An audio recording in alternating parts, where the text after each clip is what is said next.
গর্ভের সন্তান ছেলে হোক বা মেয়ে হোক সে যেন ভালো থাকে, এটা কথা অথর্ববেদ। নারীর যেন দুঃখ কষ্ট না হয়, নারীর তেলে কি দেওয়া যাবে না, দুঃখ কষ্ট দেওয়া যাবে না। কোনো মেয়ে রাস্তা দিয়ে যাচ্ছে আমরা যদি অগ্রে টিটকারি করি, এটা কিন্তু ঠিক না। ঠিক এটা, কারণ নিজের বাড়ির যেমন বোন আছে, নিজের বোনটা যদি রাস্তা দিয়ে যায়, ওই সময় যদি একটা তোমার পিছনে তোমার বোনটা সামনে যাচ্ছে, সারা একটা ছেলে যে কোনো একটা খারাপ ভাষা একটা ইঙ্গিত করল, মনত কিন্তু একটা খুবই কষ্ট লাগে। হোক ভাস্তি কিংবা হোক বোন কিংবা হোক মা, খুবই কষ্ট লাগে, দুঃখ লাগে। ওরকম প্রতিটা মেয়ে কিন্তু একজনের একটা বোন বা কিংবা মা। নারীকে উপহার হিসেবে তোমরা জ্ঞান দাও। কি দিবে হবে? জ্ঞান। তোমার টাকা পয়সা ভগবান করে, তোমার টাকা পয়সা একটা মেঘ দাও, কি দিবা লাগিছে? জ্ঞান দিবা। সকলকে নমস্কার, আমার নাম ঔষধ দেবসোনা। তো আমি প্রথমে একটি ঋগ্বেদ থেকে একটি ছোট্ট একটি কথা বলবো। ঋগ্বেদে বলা আছে, মনুর ভব জনইয়া দৈবম জনম, অর্থাৎ প্রকৃত মানুষ হও এবং অন্যকেও মানুষ হিসেবে গড়ে তোলো।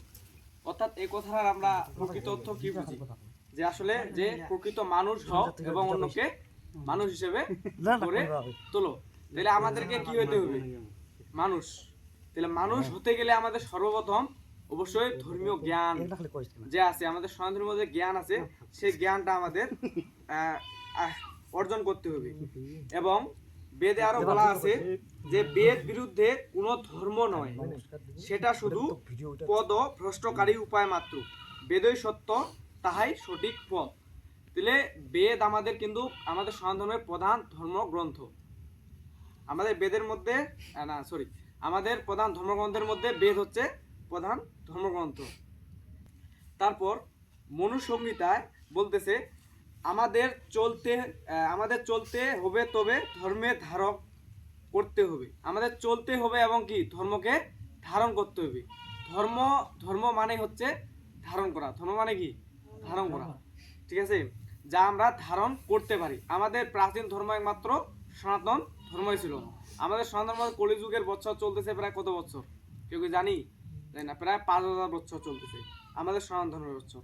কিন্তু অন্যান্য ধর্মে যদি আমরা দেখতে যাই, তাদের কেবল হয়তো 2000 কিংবা 1400 এরকম রানিং চলতেছে কিন্তু। এবং তারপর এখানে আরো বলতেছে যে অথর্ববেদে নিজেকে সত্যবাদী এবং সৃজনশীল করো। নিজেকে কি করতে হবে? সত্যবাদী। আমরা সৎ পথে চলবো এবং সত্য কথা বলবো। আর সৎ পথে বর্তমান যুগে চলাটা অনেক কঠিন বলা যায়। ঠিক আছে, যারা সৎ পথে চলে তাদের পিছনে কিন্তু অনেক লোক, খারাপ লোকজন লেগেই থাকে। আবার ঋগ্বেদে বলতেছে যে, শোনো হে বিশ্ববাসী, তোমরা সকলে অমৃতের সন্তান। তাহলে এই জায়গা যা যায় আছি, তাহলে সবাই কিসের সন্তান? আমরা অমৃতের সন্তান। অমৃতের সন্তান, এর থেকে আর বড় কিছু কি পাওয়া আছে? অমৃত। pero অমৃত হয়ে যে যেমন কিরণমালা দেখেছি কিন্তু সবাই কোটকোটি কি করে যে অমৃত পাওয়ার জন্য মানে অমরত্ব লাভ করবি। তাহলে এটা যা যায় আসেন, এটা সবাই অমরত্ব লাভ করার মতো ক্ষমতা আছে। সেই অমরত্ব লাভ করার জন্য আমার যে গুরু আছে, সেই গুরু দীক্ষিত হওয়া লাগবে। কিভাবে অমরত্ব লাভ করা যায়? তারপর কি করা যায়, যারা সনাতনী আছি আমরা, তোমরা সকলে ভাই ভাই, কেউ ছোট নয়, কেউ বড় নয়। এখানে সবাই কি সমান। ঈশ্বর কি কাহাকে ছোট কাহাকে বড় হিসেবে দেখিছে? ঈশ্বর কিন্তু সবাইকে আমার কিভাবে দেখিছে? সমান চোখে দেখিছে। কাউ ছোট না হয়, কাউ বড় না হয়। যেমন আমার যে বৈশ্য শূদ্র আছে, কিন্তু ঈশ্বরের কাছে সবাই কি আমরা সমান। জন্মগতভাবে কিন্তু সবাই শূদ্র, কর্মের দ্বারা আস্তে আস্তে বিভাগ হয়েছে। কিন্তু হে মনুষ্য, উঠো, আমরা কোনো দ্বিধা বিভক্ত সত্তা নই। ঈশ্বর আমাদের একই মন্ত্রে বেঁধেছেন। ঈশ্বরকে আমাকে আলাদা মন্ত্র কইছে? যেমন আরো অন্য নাম আছেন, এটা আদিত্য আছে। আদিত্য কি কইছে তুই হরে কৃষ্ণ কহিন না? ও কি কইছে? বা মুখ কি কইছে? কিন্তু সবাই কি ওই একই মন্ত্রেই বেঁধেছেন। হাজারো পথ নয়, শুধু বেদ বিহিত কর্মে মোক্ষ প্রাপ্তি সম্ভব। পবিত্র বেদে আলোকে সনাতন বৈদিক ধর্মের নারীর অধিকার। আমাদের সনাতন ধর্ম কিন্তু নারীর যে একটা অধিকার আছে, এগুলা বিষয়ে কিন্তু কাজ জানি না। একজন মেয়ে যদি বুঝাবা যায়, আমরা বোঝার মতো ক্ষমতা নেই। কারণ কেন? নারীর যে আমার অধিকার আছে আমার সনাতন ধর্ম, সে বিষয়ে জানি না। এখন বেদত কি কয়েছে? নারীর যে অধিকার আছে, পিতার সম্পত্তিতে নারী ও পুরুষের সমান অধিকার রয়েছে, ঋগ্বেদত কয়েছে। তারপর কি কয়েছে? গর্ভের সন্তান ছেলে হোক বা মেয়ে হোক, সে যেন ভালো থাকে, এটা কয়েছে অথর্ববেদ। ছেলে হোক কিংবা মেয়ে হোক। আমার কাহারও যদি মেয়ে হয় কই যে মানে অতটা আদর বা কদর কিন্তু কেয়া করে না, কিন্তু ছেলে হোক কিংবা মেয়ে হোক সকল ভাবে কি করবে হবে, সমানভাবে অধিকার করবে হবে। নারী হলো মঙ্গলময়ী একজন লক্ষ্মী। নারী কি একজন লক্ষ্মী, ঘরের লক্ষ্মী। নারী হলো জ্ঞানের ধারক। অথর্ববেদ। নারী হলো শিশুর প্রথম জ্ঞান দায়িত্রী। কারণ কেন, আমার যা যা মা আসলো বাড়ি সবাই কিন্তু প্রথমে জ্ঞানটা কিন্তু মায়ে দিছিল। বাড়ির কিরা বেটা বই পড় সন্ধ্যা হয়ে গেছে, বই বের কইছিল নাই, সবাই কিন্তু কইছে। নারীর যেন দুঃখ কষ্ট না হয়। নারীর তেলে কি দেওয়া যাবে না, দুঃখ কষ্ট দেওয়া যাবে না। কোনো মেয়ে রাস্তা দিয়ে যাচ্ছে আমরা যদি অগ্রে টিটকারি করি, এটা কিন্তু ঠিক না। ঠিক এটা, কারণ নিজের বাড়ির যেমন বোন আছে, নিজের বোনটা যদি রাস্তা দিয়ে যায় ওই সময় যদি একটা তোমার পিছনে তোমার বোনটা সামনে আছে, সারা একটা ছেলে যে কোনো একটা খারাপ ভাষা একটা ইঙ্গিত করি, মনত কিন্তু একটা খুবই কষ্ট লাগে। হোক ভাস্তি কিংবা হোক বোন কিংবা হোক মা, খুবই কষ্ট লাগে, দুঃখ লাগে। ওরকম প্রতিটা মেয়ে কিন্তু একজনের একটা বোন বা কিংবা মা। নারীকে উপহার হিসেবে তোমরা জ্ঞান দাও। কি দিবে হবে? জ্ঞান। তোমার টাকা পয়সা ভগবান করে তোমার টাকা পয়সা একটা মেঘ দাও, কি দিবা লাগিছে? জ্ঞান দিবা। তারপর কি হয়েছে, তেলে নারী যে আছে, নারীর তেলে কি দিবা লাগে আমার? জ্ঞান।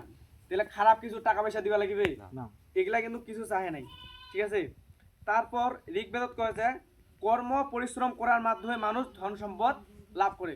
এখন যদি আমরা বাড়িতে বসে থেকে কই ঈশ্বর মোক এত কষ্ট দিছি, মানে মোক কোনো ধন সম্পদ দিন না, মানে মোর এত দুঃখ, কিন্তু আমরা যে যে কর্ম করি আমরা টাকা পাবো ওই কর্মটাই তো করি। কর্ম করতে হবে, ফল ঈশ্বরই দিবি। তারপর হচ্ছে হে মানব দান করো, দান করে তাকে পরমাত্মার উত্তম ধন দান করেন। যে দান করে তাকে পরমাত্মা উত্তম ধন দান করে। উত্তম উত্তম বলতে কি বোঝায়, মানে ওর উপর আর আছে না, উত্তম ওর উপর কিন্তু নাই। ধন সম্পদ কখনো একজনের কাছে স্থির থাকে না, আজ যার কাছে আছে কাল দেখা তো ওইটা অন্যজনের কাছে আছে।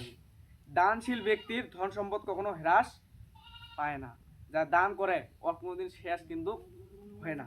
যেমন ওই যে হরিদাস বাবু, ওই যে মন্দিরটা 21 কোটি টাকা নির্মাণ করছে, আজকে মনে করো গোটা বিশ্বের কাছে হয় কি পরিচিত একজন মুখ, সবাই কিন্তু চিনে আছে। ঠিক আছে। মানুষ দুষ্কর্মের দ্বারা নিজের সন্তান ও ধন বিনষ্ট করে। একটা মানুষ যদি খারাপ কর্ম করে তাহলে ওর আস্তে আস্তে কি ধন সম্পদ নষ্ট হয়ে যাবে, ভালো দিকে থাকিবে না। পবিত্র ব্যক্তির ধন সম্পদ পবিত্রই হয়। তোমরা যদি পবিত্র থাকেন তাহলে তোমার ধন সম্পদও পবিত্র থাকে, মানে হোক 1 টাকা হোক সেটা 2 টাকা। প্রাপ্ত ধন সম্পদও নষ্ট হয়ে যায়, অর্থাৎ ধন চিরস্থায়ী নয়। এগুলা সব কিন্তু ঋগ্বেদের কথা, ঋগ্বেদ এবং অথর্ববেদ। অকর্ম এবং দানহীনের ধন সম্পদ নষ্ট হয়ে যায়।